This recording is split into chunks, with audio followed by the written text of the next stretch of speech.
Hi, I'm Shannon Grissom. Are you looking to ignite your creativity? Or how about be inspired by a steady stream of muses?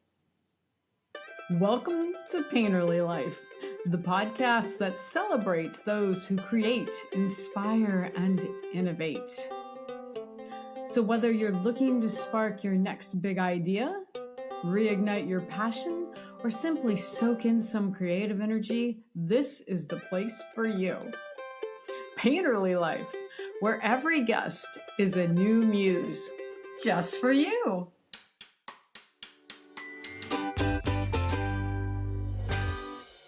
Welcome to the Painterly Life podcast. I'm your host, Shannon Grissom, and today we are joined by Christine Jurisich, a woman whose creativity flows from the tender art of helping people reconnect with their spirit. Christine is a writer, a retreat facilitator, and foundress of Retreat, Reflect, Renew Ministry, where she creates sacred spaces for people to slow down, listen deeply, and rediscover peace. Her work is a gentle reminder that creativity isn't limited to what we make with our hands. It's also how we shape our lives, our communities, and even our quietest moments of prayer. Welcome, Christine. Welcome to everyone. Am I saying welcome? I feel welcome. Thank you. Thank you. It's so wonderful to be with you. Oh, I feel the same way. I've attended your retreats, felt the benefit, and I just am happy to share your story. I'm So grateful. let's start with your early years. What were you like creatively? How did you evolve? Right. Gosh, good question. First I have to say that I would never look, when I was a kid, would never think I was creative. That is putting the word creative on me has been such a journey. But I did always want to write. And I did always have this dreamy, imaginary kind of, life in my mind. And I did love to write. And I have this wonderful memory of creating my closet with pillows, creating this sacred space in my little closet with pillows and a journal and writing in there. And I loved that.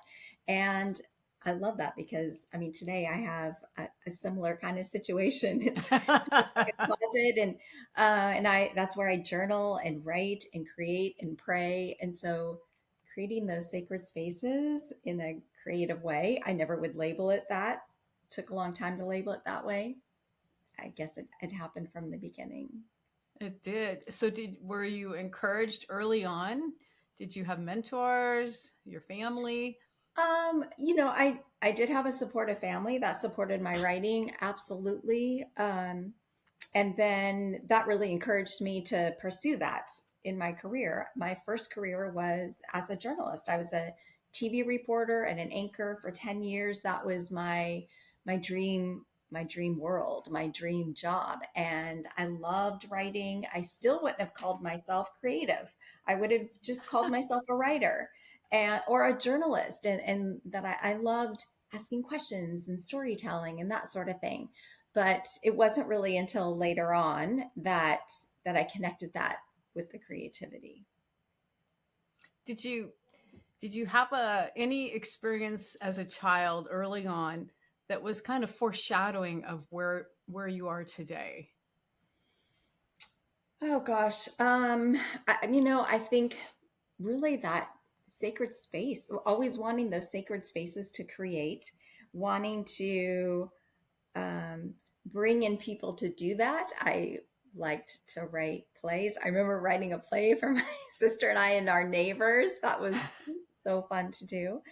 Um, and I think there was always this inner conversation, deep conversation going on. I look at poems that I wrote as a kid and I'm like, when I was trying to be, so spiritual, not knowing any of those labels to put on it. So I think there really was there from the beginning, just not naming it necessarily. Well, I find it interesting that you have done, or that your childhood was filled with writing, creating plays, doing all these creative things, and yet you were hesitant to put a label on it like that, to call it Right. creativity. Well, So, in what my did you mind, think it was? What? I think in my mind, creative people were the artists who paint like Uh, you. You're the creative person. You're a beautiful painter. That I felt like that was, or some people who make things. For some reason, I didn't connect the writing part or starting new things, starting programs, that kind of thing. I never realized that was creativity. For a while, it took a long time to figure that out, and then once I named it, felt so freeing, and it really, that just changed everything. so when you had this media background, and that's what you studied in college, what happened to have you shift from that corporate lifestyle to where you are today? What? Right. Oh gosh. Do you have a couple of hours? Okay, let me summarize this quickly. Well, I was deeply into my career. I loved it. I loved being a journalist. I loved telling stories. I loved putting words and pictures together and producing them. I decided to stay at home when I had my kids, and I recognize that is such a privilege, and I was definitely grateful to be able to do that. But there was also a loss of identity and self-esteem, and it was a very difficult time to kind of figure out, navigate who I who am I if I'm not writing. And now I look back and I see a lot of that also was I wasn't creating, and Mm. and so it was, I had a lot of depression during that time. It was really difficult.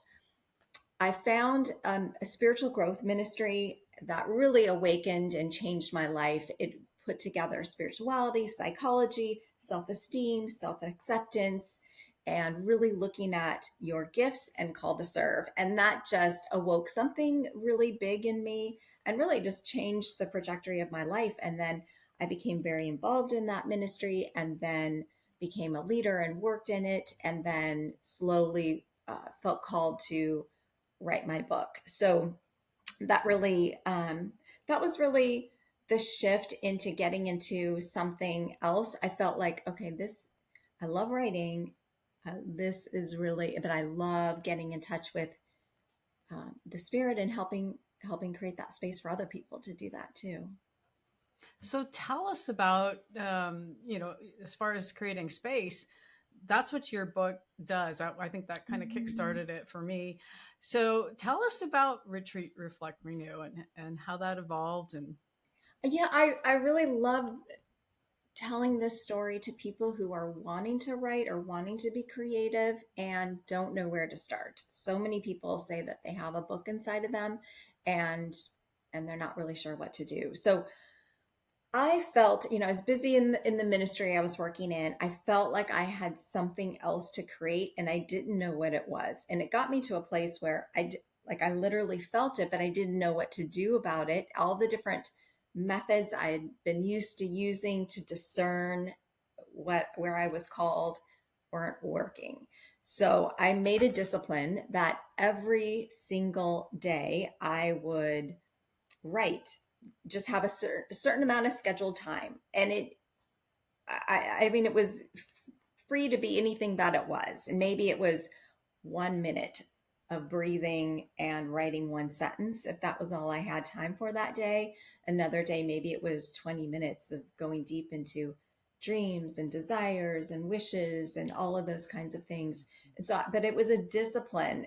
No matter, it looked different every single day, but a discipline to schedule a time. And then after a couple months, I saw it was a book, and I mean, no one was more surprised than me that I was called to write a book. So that's how the very beginning of it. So I really, when people are new to, or people are wanting to write a book or wanting to start something new, I really encourage them to set that disciplined time each day to just listen, listen to your heart, listen to your soul, write, journal, let it be, whatever. whatever it's supposed to be. It will reveal itself to you. Absolutely. So then I wrote the book, Retreat, Reflect, Renew, a personal journal for a more sacred you. I started giving retreats on it and started encouraging people to do book groups on it. I've sensed this need for community, which is really where my heart and passion is. And that was my work in the last ministry, was small group faith sharing. And so I invited people to come together and just help me listen to that. What does that mean? How do we connect in community? What is this supposed to be? And eventually it turned into a ministry, a nonprofit, and an organization that creates in-person retreats, online retreats, with a real desire to help cultivate community and help people deepen their spirituality in a way that can be however it needs to be for you. You grow in your own pace, in your own way. It's definitely something that I try to make gentle, welcoming, inclusive. Well, I think the listening, you do make it welcoming and inclusive. I love that you have in-person options, you have online options, so there's always a way for somebody to participate, Mhm. and your blog. So there's always a way to connect. I think the thing that really strikes me out of your ministry is the listening, the listening part, Mm. because for me, I am so uh, put it out there. Let's just create, make, go, go, go. And what I found is that I need to, before I do that, I need to stop and listen, because I might Mm. be getting on the wrong train. Oh, I hear you. I hear you. I'm managing that myself all the time. Yeah. Yeah, So no, that, it's yeah. the listening is so important. And what that means, really being able to have a disciplined, quiet time. The way that I do that is every morning I start my day with prayer time. It's quiet time in my little sacred space, um and really, actually, I allow that whole morning to be my writing time or focus time. I try not. I have a pretty um, tight boundary to not have meetings until the afternoon, so I can really have that time being for quiet listening of where I'm supposed to be in my writing and what I'm doing in the ministry. And I really think we need to be walked through what that means. Silence and quiet can be scary.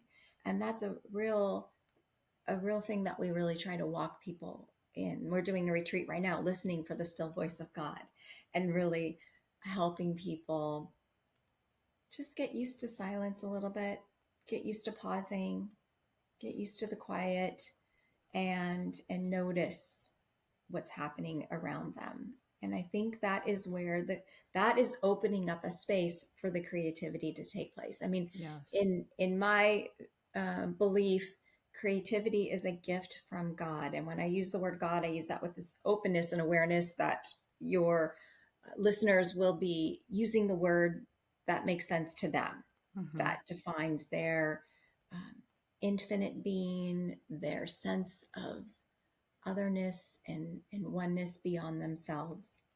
So I really believe creativity is a gift from God. It's always there. It takes place in different ways in all of us. Here I was thinking it was only in you, the painter. It is in me, and it is always in me. It's just a matter of, it's in all of you.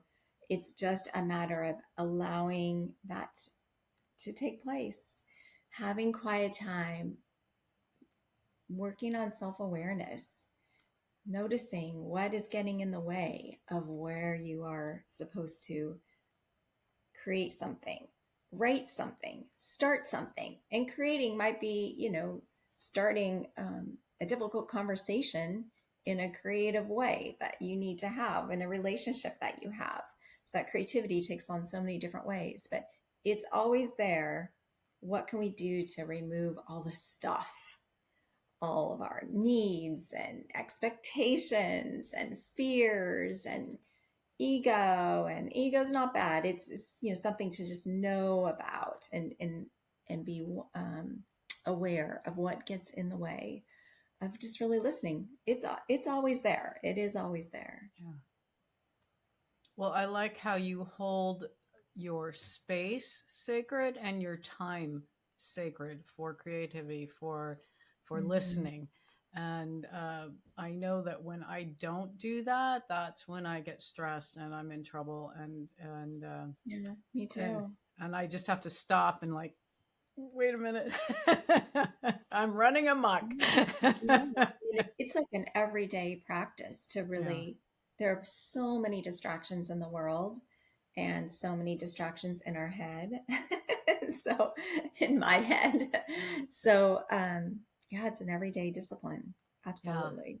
Well, I know before I'd start each painting session, I would light a candle, and that would be a reminder to me that first of all, it's not all coming from me; it's coming from spirit. And then when I was through, I'd blow the candle out, and as a to remember to say thank you because. I love that. But then what happened was I started using, I was painting in oils with turpentine. I'm like, okay, I shouldn't. So, but I did it enough that it's an ingrained thing. And as I'm cleaning my brushes, as I'm putting my tools away, I'm saying thank you Great. for whatever was given to me, and it's. I used to approach every session with the goal of making a masterpiece, Mhm. and now I'm still judgy, but it's not about uh, what I created that day, unless of course I'm working on something that I can't say it doesn't always happen, but Right. what's happening is I really truly appreciate the experience now, rather whatever happened, and that's separate from what the canvas looks like, because there are days when I just need to let things out, and so it doesn't look so pretty on the canvas. No, that really sounds like my writing process too. There are days Yeah, where I'm so tell just, me about that. yeah, I mean, exactly what you said. There are days where I'm just needing to journal whatever's coming out, and maybe what's coming out is anger about something, Yeah. grief, hurt, loss, gratitude, joy. I mean, sometimes there's just stuff that is just needing to process, and that's okay too. I've kind of developed a rhythm of seeing sometimes Mm-hmm. that there's stuff that just needs to get out. It's not something that I need to be publishing or putting in my weekly reflections. It's just a process to get there. I love this conversation on creativity. This is such a gift for me, Shannon. It really is, Oh, because what I've noticed is it made me realize I have all this creativity. I'm always thinking of ideas, and I want to quickly, you say make it a masterpiece. For me, like, make a deadline to be yeah. it something that I'm going to actually produce.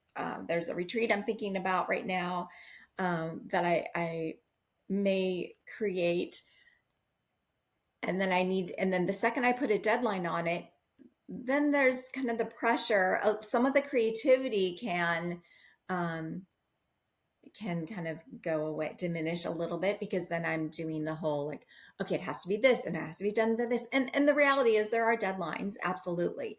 But living in that tension of, okay, is what is the deadline really? Are these self-imposed deadlines? Mm-hmm. What does the deadline need to be? Can I just let this simmer and let it be what it's supposed to be, and be in that journey, is what I hear, you describing, and just accepting every day. Let me be in this journey, and then it will reveal itself. The spirit will reveal whether it really is supposed to be a retreat, or was this just something that just came to me, and I'm, just kind of thinking about it. Maybe in 2 years, that's what it really is supposed to be, is something else. It just kind of gets me to that other side. So listening. The older I get, I'm better at not doing everything I think of because because like that was exhausting. So I'm better at slowing down and listening, just because that was an exhausting way to live. Because my brain is always going and always creating things. So yeah, I'm it's a laughing journey. hard because I totally get that. I Mhm. do. And I was I do morning pages, which from Julia Cameron's The Artist's Way. So every morning when I get up, I write 3 pages longhand, and it's a Mhm. steady stream of consciousness. And some of it's sniveling, some of it's brilliant ideas, and other of it's just garbage. But one of the things that came out a couple days ago was about what self-imposed unnecessary limitations am I putting on myself, because I think things need to be done a certain time or a certain way, or and nobody else but Right. me is driving this. And I thought, wow, it's time to re-examine my thoughts on everything, Mhm. really, and slow down because I'm just, yeah. I love that. I'm doing that this week. I mean, I have a retreat this weekend that I'm giving, and then I have some other little things that are stewing in me, and I'm wanting to tend to them, and I'm wanting to, and I found myself getting really frustrated yesterday with myself, and I really just had to step back and like notice what are these expectations I'm putting on myself? Like, let's just slow down and just be present to where I am called to be in this moment. So, um, yeah, gosh, it is really, it is really a lifelong journey to really notice those things and create disciplines and practices to listen. The artist in me, the creator in me wants to create. And then I have this other side of me that wants to achieve and Yes. checklist and to do. Yeah. And then I'm a spiritual director as well, and so I can look at it all and say, okay, what am I hearing in this tension? What's going on in that? Why am I not able to create right now? Or why are things not coming? Or why am I getting frustrated that I have all these things that I want to do all of them at the same time? Kind of can back up. What's happening in me that's getting in the way of just Yeah. allowing that creativity, however it's supposed to be expressed in the moment, be expressed? Yeah, I love that you notice what you notice. And you're very self aware, and so that you do take a step back when things are turbulent or not flowing. Yeah. Wow. So I think about, you bring creativity into everything you do. How does that fold into your retreats? Right.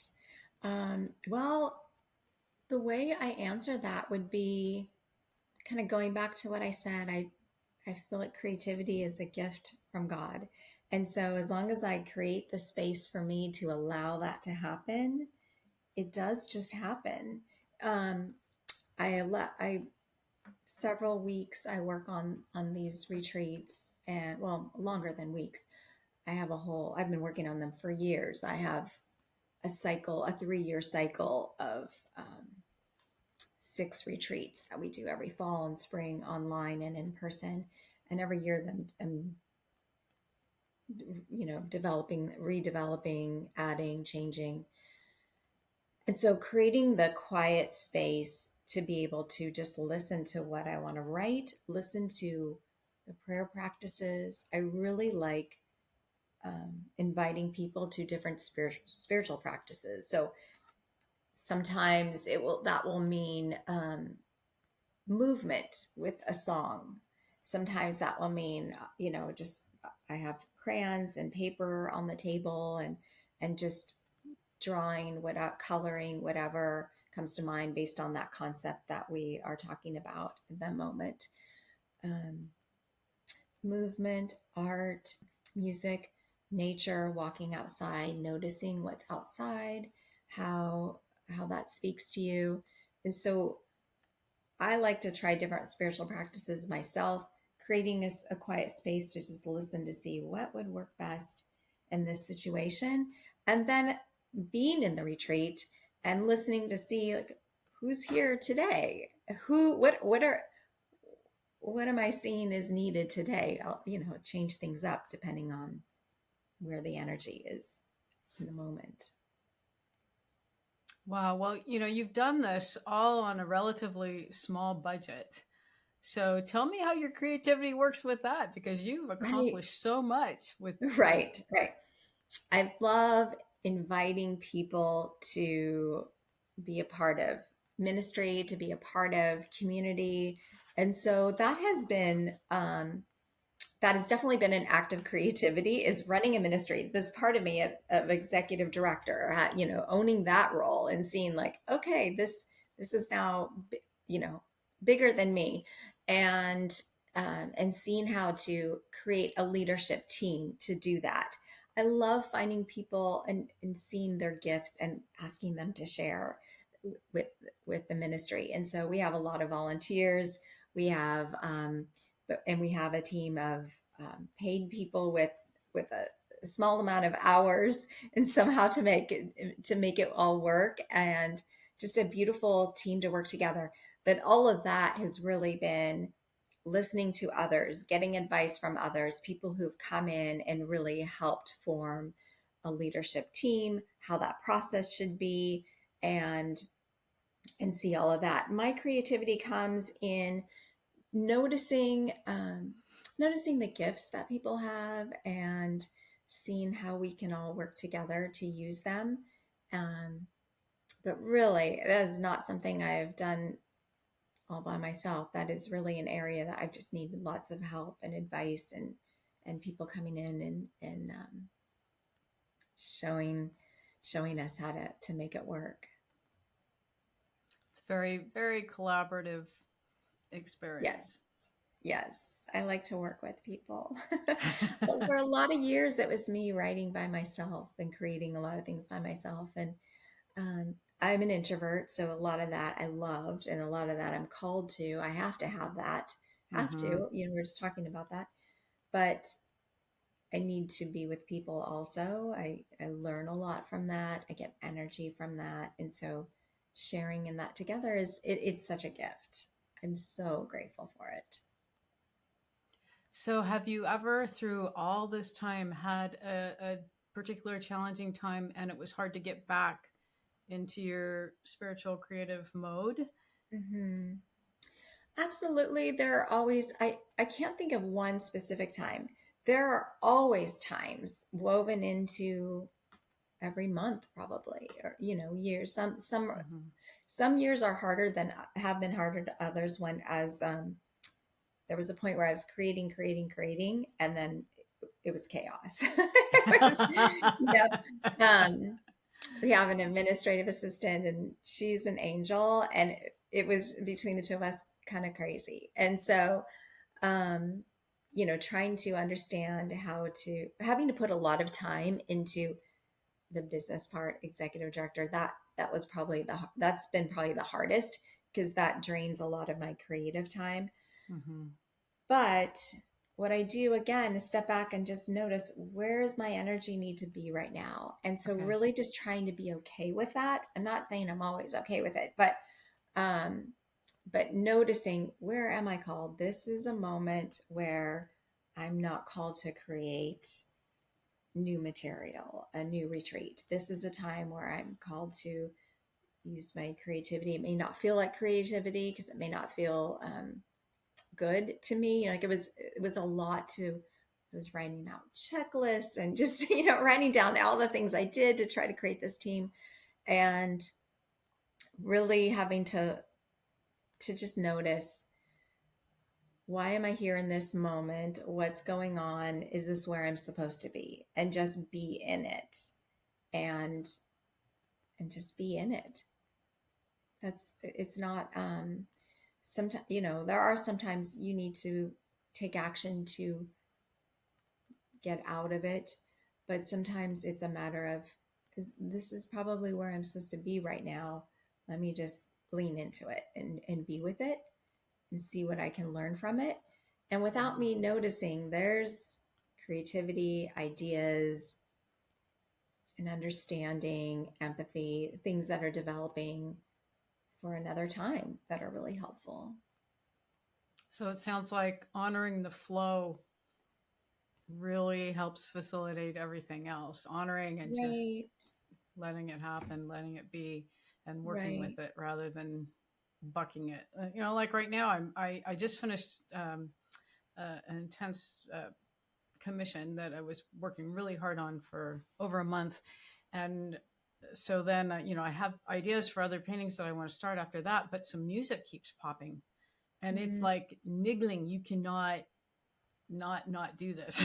so so I'm like, okay, right now I need to be writing, and that's what needs to happen. And same thing with, I might do the podcast editing, might I tape things ahead of time so that I allow that flow to work, and so that I'm not mhm. always under a deadline. I have a production schedule or release schedule that I stick to, but I like to tape way in advance to allow for life and Right. just the flow of what's happening. So, yeah, I'm with you on that. It really makes a difference when I pay attention. And there are times when I know all this, but I'm still pushing to make I something know. happen in Shannon time, and spirit saying, no way. I hear you. Oh my gosh. What's coming to me also is that you know, recycled material. I mean, I think there are times where um, we use reflections from the past. We send out a weekly reflection, and there's some months where we use a lot of reflections from the past because I'm needing that space of no deadline Yeah. to really think of the next. So yeah, there's some of that space where I have to be off the deadline schedule. And um, you know, uh, there was a deep, a deep dark time of grief that well, I'm always, grief stays with you forever, but there Yeah. is a time where I was deep, deep in it. And I think, again, being in it and writing from that place. So I imagine, painting from a place of maybe not always being happy, or I Right. imagine that shows another side that really gifts someone if you're painting from a place that is really rough. I know writing from a place that is really rough in me, that it's a gift from other people, so for other people. So um really just being in the moment, wherever it's taking you, is really important, because we want to be authentic as creative people, and not be here to show what we think society wants us to show, Right. but but give from a place of the real. And the real is messy. The real Yeah. is imperfect. The real is hard. Sometimes the real is great and joyous and fun. Yeah. It's all of that. All of it belongs. And we want creativity to express all of it. I love that. My latest commission was somebody who really appreciates my wild abstract stuff. And it's not so much abstract, but just very loose. Mhm. It's as real as it gets. And so I was thinking about that. There are people, I may think I'm not showing necessarily the most beautiful side or the most perfectly carved thing. And but what I realize is there are people that see the beauty in even my painful experiences, and how Mhm. awesome is that? And Mhm. I see the same in other people, I like, love that. and so it's that authenticity that really, I think that's what really speaks to people. So yeah. Mhm. Absolutely. Absolutely. People can see that. Yeah. We have enough we have enough image of perfection Yeah. around the world. Yeah. We have to be truthful about what we're experiencing in life, in the messiness of it, and the Yeah. frustrations of it, the sadness of it, um, and and the beauty in all of it. Beauty with a capital Yeah. B. I love John O'Donohue talks about, he's a beautiful author, spiritual author and poet, and he talks about beauty, and beauty with a capital B, because it's beauty from God, and that really makes you look at beauty in a whole new way. Wow. Well, Christine, you're always incredibly inspiring. Where can Mm. people find more information about you? Yes, thank you. So my website, retreatreflectrenew.org. Those are three R words that are can be hard to remember. I recognize that, but I just loved that name. So retreatreflectrenew.org, and that's where we have a way to sign up for the weekly reflections, invitations to our online retreats that are self-paced, and in-person retreats, everything there. A new 5-month program that we're doing, Sacred Self, Sacred Community, to really help people cultivate community and look at self-acceptance, self-awareness, self-esteem, to see who they are, and how they want to show up in the world. So a lot of what we're talking about, foundational material, is in that program. So yes, I hope people feel that stirring in them, that they will take a look and be open to the journey. Oh, that's awesome. I mean, I know that the better I can show up for myself, the better, uh, the more gifted my creations are. So, you know, Absolutely, yeah, absolutely. awesome. Well, thank you, Christine. It's been a pleasure speaking with Thank you and you. hearing Thank about you, your Shannon. journey. I appreciate it.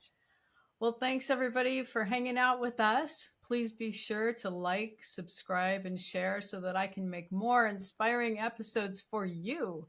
We'll see you next time. Bye bye.